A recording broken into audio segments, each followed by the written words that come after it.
What is up? Thank you for coming to my channel, Prison POV. Alright, today I'm going to talk about some toe-up cellies I've had. I've had mostly good cellies over the years, but been a couple jacked up ones, man. First dude I'm going to talk about, alright, trip. So, I was in pre-trial, A-pod. Supposed to be like a medical pod. The doors are open all day. But there's a bunch of solid dudes in there that time, man. Homie Trouble from ABS, he ended up getting 28 years for attempted murder. Axel was in there with me. Dude named Sticks. A bunch of solid woods, man. So right there chilling, this dude comes in. He's an Indian. I've seen him over the years. What he does, he must run around on the streets with like a half ounce of heroin clobbered up in his ass at all times. Because I've seen him come into jail several times over the years. He always has a bunch of heroin with him every time he shows up. But he's Indian. Kind of runs with the Southsiders a little bit, but he's not a Southsider. What he tries to do is he tries to show up, have all his heroin, say, look, I'm not going to give none away. I'm not going to sell none. I'm keeping it all for myself. And get a couple Southsiders high so they're not tripping on him. And just post up and stay high and not kick down nobody's shit. That usually pisses people off, man. He tried that one time. The homeboy Babyface beat his ass and just rolled him up on out of there. Now, Babyface, a solid-ass wood. I heard about him before I met him, and I heard the name Babyface. I just assumed he was like a handsome dude, you know, Babyface, whatever. But now I meet him, and now he's not handsome, ugly. You're butt-ass ugly, dog. Sorry, homeboy. The reason why they call him Babyface is because he's a big-ass buff dude, but he has a little-ass tiny head sitting on his damn fucking neck. Little-ass head, big-ass body. His body's too big for his head. And also, you know how babies are kind of ugly? You got that wrinkly-looking face. His face looks like it just came off a damn newborn baby, and it's hella small, and it's a big-ass body. You see him, you're like, damn, that's why they call you Babyface. Solid dude, but Babyface ended up fucking this dude up, getting him out of there. So now here we are, he's in our pod, he's pulling that same old shit, has a bunch of heroin, ain't coming off none of it. Me and Axel are pressing up on him, they're tough. Like, hey fool, you gotta break the woods off. You gotta break the woods off, kick us down. They ain't right, you're gonna roll up here with all this heroin and not touch us. You gotta kick the woods down. Like I said, he got a couple Southsiders high, and then he wasn't gonna share with nobody. Even the Southsiders were saying, yeah, you gotta break Axel and Splinter off, because we're the only two white boys he wanted to use. And the white boys were like, nah, I wouldn't like that shit. So me and Axel were sweating him. Break us off, fool. Finally, after a couple of days, like, alright, comes off, and he breaks me and Axel off a grip of it. A grip. We had access to a syringe. It was nighttime. They're getting ready to shut down the cells for the evening. Got a syringe, we got loaded. I got way too loaded, I did way too much. All I remember is playing pinochle and just freaking nodding out on the table, and they had to assist me, actually, to get me back to my cell. I was out of it. Did too much. I'm laying there kind of propped up. I remember not even really being able to move my arms because I wanted to like scratch my head laying there. And I couldn't even really pick my arm up. I had no cellie at the time, just me. I knew I was going to get a cellie that night. A couple hours later comes this dude. Homeless, I can tell you, homeless look, long hair, beard. Kind of youngish, 30-ish, 40-ish, I don't know. But he's shot out. Shot out, homeless type, dirty. Comes in like shouting and saying nothing to him. Like I'm saying, I'm way too loaded on the heroin. Can't really move my freaking arms. He comes in. Makes the bed, don't say nothing to me, I don't really say nothing to him. Then this fool takes off his pants and his underwear. All he has is a t-shirt on. And he goes out in front of the window. And you got the cell and you got like a little window, yay big in front. He's standing in front, he's doing exercises. Butt-ass naked, no with a t-shirt on though. Squats, leg lifts, some jumping jacks. Doing a calisthenic workout without any pants or underwear on. Right there in front of the door. And I'm like, damn. I don't really say shit to him. I don't know what to say. I can't really stand up. Too low on the heroin, but I'm just like, what in the fuck is this dude doing? Finally, he takes his shirt, and he takes his arms out of it, and he has it around his neck like a necklace, a t-shirt, where it's only on his head, and his arms are free of it. So his shirt's hanging like a necklace on his damn neck, and he's working out, man. Jumping jacks and all that shit, butt-ass naked. I don't say shit, I just freaking lay there, man. Nodding in and out, he's there naked all freaking night. In the morning, they opened the cells up pretty early, about 3:30, 4 o'clock. Trouble, the skinhead from ABS came to check on me, came to check on Axel, because last he saw of me, he had to escort me back to my cell, because I couldn't really walk. He comes to check on me, sees the dude naked, he's like, what in the fuck? I go, I know, he's been like this all night. He tells the dude, put your fucking clothes on. He's like, he's been all night. Yeah, dude puts his pants on, or goes and takes a shower. Why he's taking a shower? I'm like, this dude's been naked like this. He's like, you want me to remove him? Want me to move him out of the cell? I go, I don't know, let's fill him out. I don't think he's going to be able to stay. He thinks he's going to be doing that. He can't be walking around naked. So we're plotting on whether or not we should even just roll him up, tell him to get the fuck out of there, or what. I mean, you don't want to be mean to these mental cases that don't have their head, the J-Cats. I mean, you don't want to bully on them, just beat them up. But at the same time, you got to act right to program.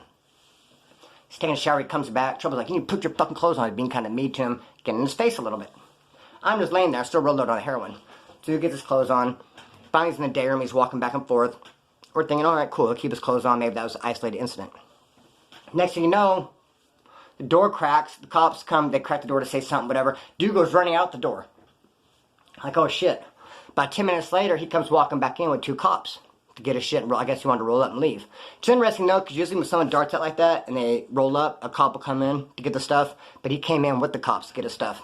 I'm standing there by my cell. Me and Trouble are tripping. Here comes this dude. And he's got the cops. As he goes to get into our cell, he passes by me. He grabs me. The homeless bearded dude with the fucking, that was all naked.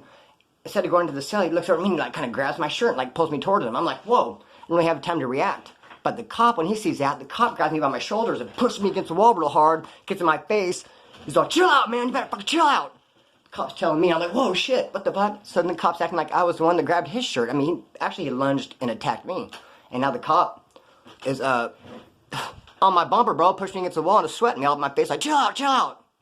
I'm like, damn, if I was any more chill, I wouldn't have a pulse. What the fuck? Dude ends up getting his shit, ends up rolling out of there. Don't see him again no more. But that is the first and only time I had a guy come in to strip all his fucking clothes down and be naked in the cell. And it wasn't like a sexual type deal or nothing like that. He was just J-Cap, bro. All bad. He got the fuck out of there. And it was weird how the cop fucking hit me up and threw me up against the wall when the dude, he like grabbed and swung at me. Trip. Those cops are a trip down there. So, alright then. Trip on this one. This cellie I had during the lockdown at Soledad after the riot with the Norteños. A lot of people have been asking me about that riot to make a video on it, and I'm going to. It's not going to be my next video. It'll be the one after that. I'm going to break down the riot happened at Soledad between the Woods and Norteños. So, okay, so we had this riot, locked down, celled up with this skinhead from IE Riverside. He's a cool dude. I actually like him, but he pulled some funny style shit on me that's worth discussing. So he's a little cocky, like I said. He was fresh out of the hole. Young skinhead on his first term. He thought he was all that in a big bucket of boats. We're celled up. I kind of liked about him because we're on the 3rd tier. We're in Whitney. We're on A side, the 3rd tier. State surrounded by Norteños. There's an old man and a young kid. A couple cells down there to the right. And then way, way down the tier, there's a white dude named Chris from Orange County. But there was like really, really short on the whites. A side, 3rd tier, Whitney. There was like nothing there. And I didn't give a fuck, and neither did my cellie. Like, whatever. It is what it is. I don't give a rip. I like that about him. I knew he was down to ride. At the doors cracked, and we kicked back off another riot. Kicked off another riot. He was down. That's all I really gave a fuck about. We ended up moving over to B side because one day they took us all to the cafeteria, shook down all the white cells. There was a skinhead from San Luis Obispo, and there's a Wood from IE, and they said, look, we got a bunch of shanks, knives, and weapon stock in our cell. They're probably going to come snatch us up. But if they do, 2 whites need to move into our cell because we have some wooden knives, wooden shanks that they're not going to be able to pick up with a metal detector. Sure enough, they came in the cafeteria and gaffled those 2 dudes up. And then it came down to Splinter and his cellie move into their cell, get possession of the wooden knives. We did, moved in there, the knives were there, we got them. And it was cool too because I only had 2 homeboys in that whole building from Bakersfield, and now they were across from me. Because now I'm on B side, 2nd tier, and I can sign language to talk to my homeboys from Bakersfield. So me and this dude are celled up, this skinhead from Riverside. I mean, he's alright, chilling, but I start noticing him pull this scantless ass shit on me. Check this out, what he's doing. Now look, when you get your tray, the cakes are not all the same size, the cornbreads are not the same size, they may put more potatoes on this one, the trays are not even. One's gonna have more than another. I never really noticed this type of shit, like fuck, an extra bite ain't shit to me. What I start noticing him do though, he would peep it out, because I was on the top bunk, he was on the bottom bunk. When you're on lockdown, they bring your food to your cell. They got a big plastic thing. There'll be like 6 or 7 trays on it. They come to your door, couple open it. There'll be an inmate holding this plastic thing. You gotta reach out and grab your 2 fucking trays. Hold up. What I start noticing him do, he would look at him, and he would see which one was bigger, and he would keep that one and give me the smaller one. Now, I watched him for a while, because I want to make sure I was certain. I want to make sure he was really doing this. I don't want to falsely accuse him of nothing. I wanted to be right about it. So I'm watching him, and sure enough, man, he gets these 2 trays, and he'll look at it, and one will have like a bigger cake or bigger whatever, this and that. He'll give me a smaller one. So after him doing that one time, I had enough's enough. I jumped down after we ate, gave her trays back. I said, well, check this out, motherfucker. I know what you're doing with the fucking trays. He's like, what? I go, you're peeping them out, dude. You're keeping the biggest one for yourself. Like, fuck that, dude. Why should you eat more than me? Why should you get the biggest cake every time? You know, the most motherfucking this or that? I go, hell no, dog. It's going to be even here. It's a 50-50 sale. Just as much mine as is yours. And I'm going to get just as much food as you. You're not going to be eating bigger and better and fatter than me. Hell no.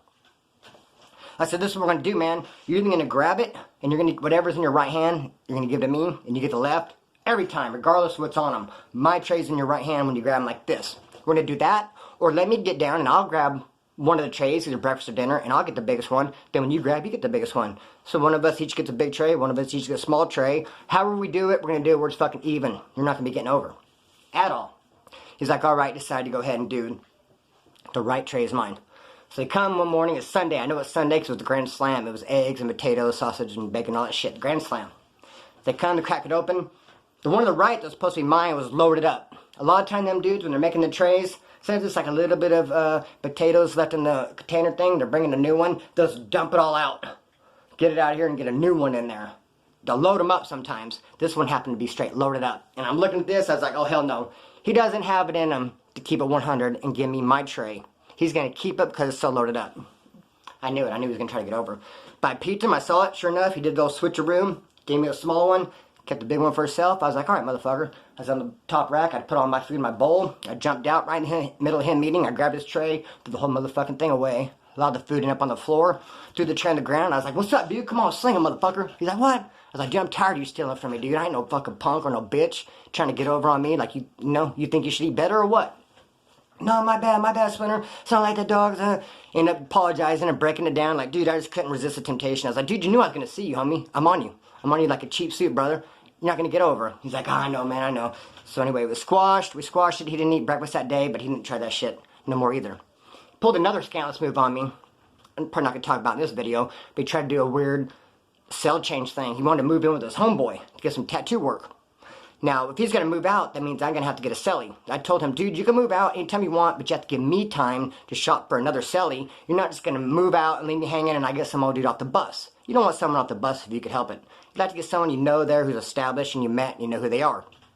I said, dude, we can move out and you can go move me homeboy, no problem. Just give me time to get my own cellie or give me time to move in somewhere. Not just do it all sudden to where I get someone off the bus. Fuck that. He's like, oh, I won't do it. But he went behind my back and he was trying to do some cell change. I caught wind of it. And it did backfired on him. Let me just say that. And I'll bring that whole story up later on in a different video. Right now we're talking about bunk cellies. Okay, so chip on this one. This one right here is a Southsider in county jail. Now, cops are looking for me. I had a big abscess on my butt cheek.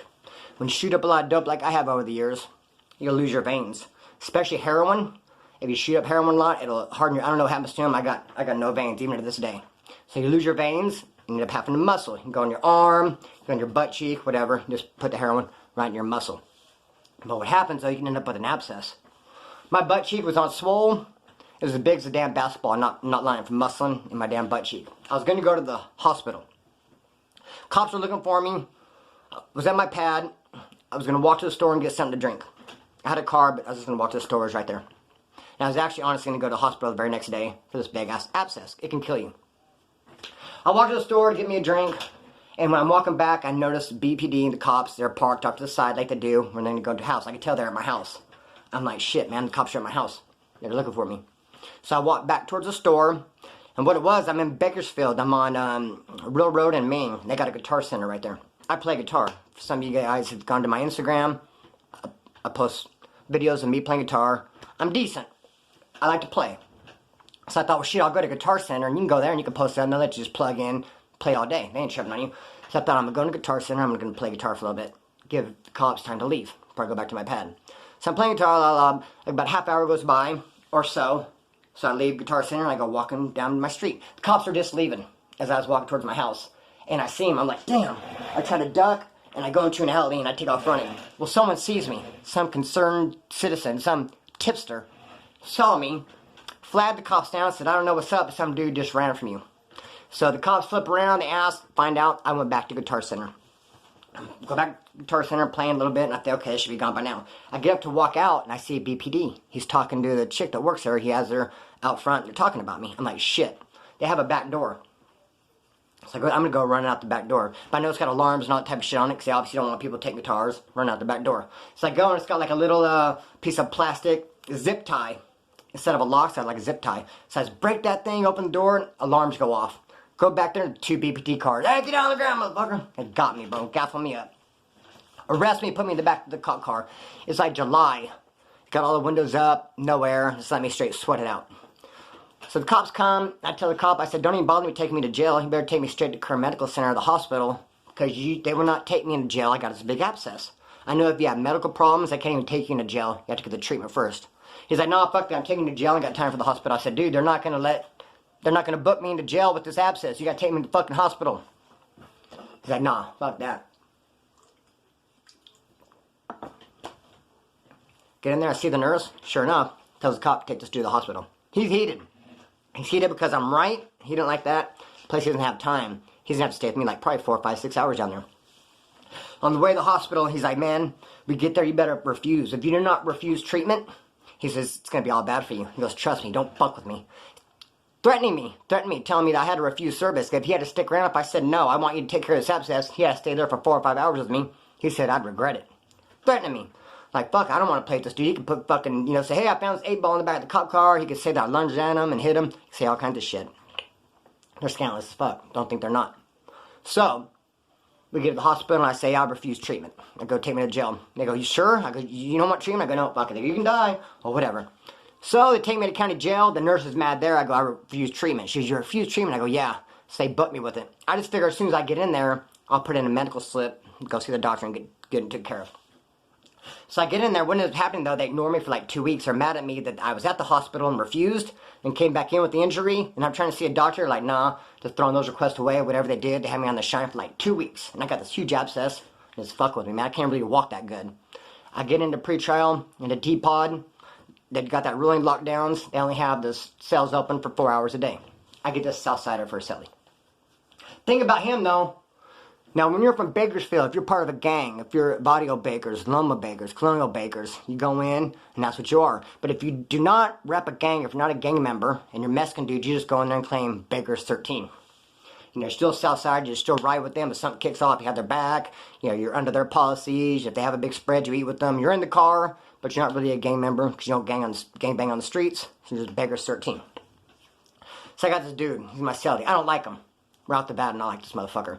Keep in mind, I'm kicking heroin. I'm real weak. I got this abscess. I can't really move. And he has, like, attitude with me right away. I'm thinking, fuck this dude. I'm not like his attitude.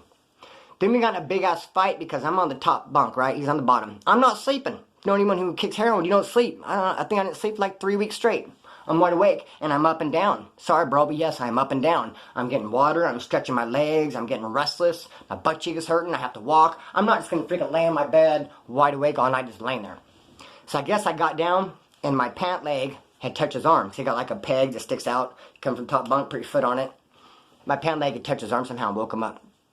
Next morning he got all mad, got all loud. He's like, you fucking woke me up last night. I was like, shh, my bad, I'm up and down. I go, why don't you give me the bottom rack then?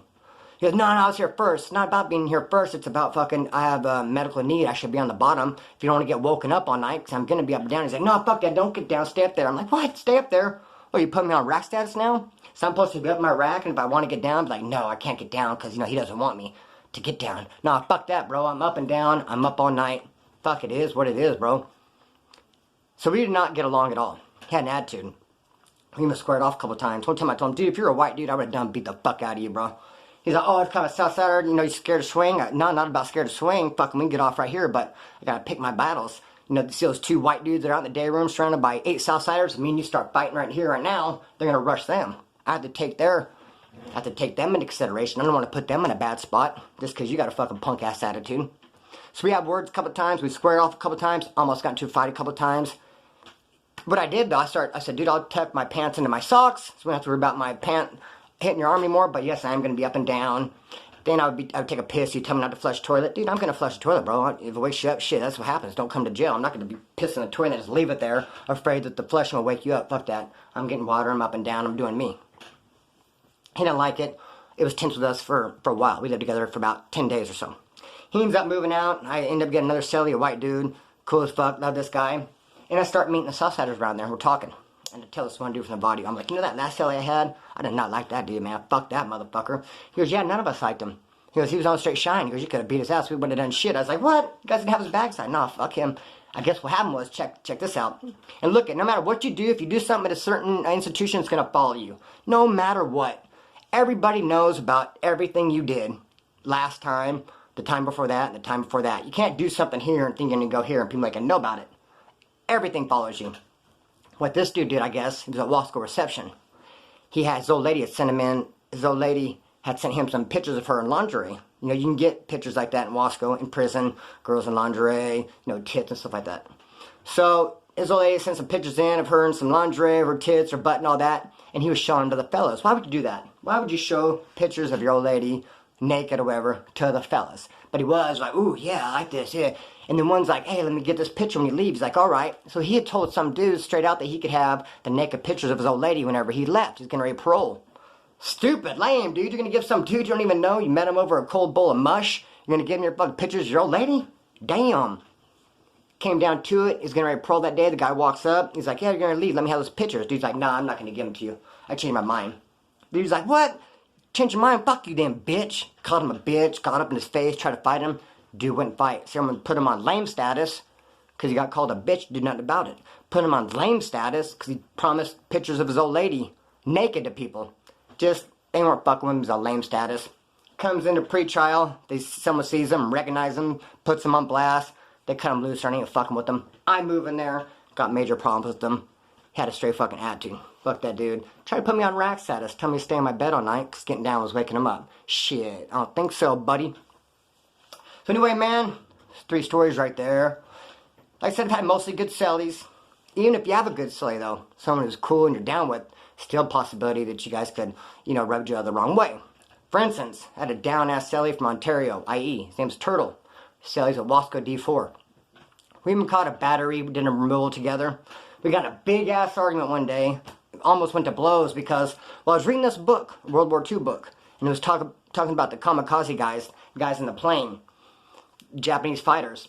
And I was saying that they will bomb the battleships if they run out of gas, if they're injured, if their plane gets shot, they got a broken wing, and like a last-ditch effort, they'll bomb kamikaze into a warship. Turtle's like, nah.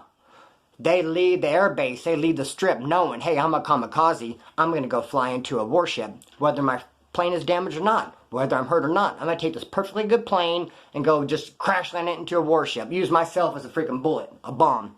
I was like, oh, hell no, bro. They're not going to do that. They're only going to go into the plane, crash land it if they're injured or dying. They're not going to take a perfectly good plane. I go, hell no. He's like, oh, yes, they will. Back and forth to where we were finally just freaking toe-to-toe, getting ready to sling him over it. Like, that's not how the fucking plane works. We're both mad. Crazy. The reason why they call him Turtle because he's a boxer. And so when he'd be in his boxing pose, he looked like a turtle like this. So I knew he could sling him. I knew he was tough. Plus we did that removal together. It didn't matter. If you could sling him or tough, that means nothing. When you're mad at someone, you shouldn't be like, well, they're tough. I'm not going to fight them. Or, you know, they're not tough. I guess I will fight them. No. Don't matter if they're fucking tough or not. It's time to fight. It's time to fight. Well, we're going to fight over the kamikazes. But we realized, hey, man, we're tripping. What it is, we're in this damn box. You know what I'm saying? Stuck in the cell. Never getting out. Both of us kind of irritated. And you could just snap your cellie. And even though you guys are getting along, you guys could have a bad day. And it could be tense in there. Anyways, I'm going to give this video, man. I'm going to cut the string on this. And I'm just going to let it loose. Peace!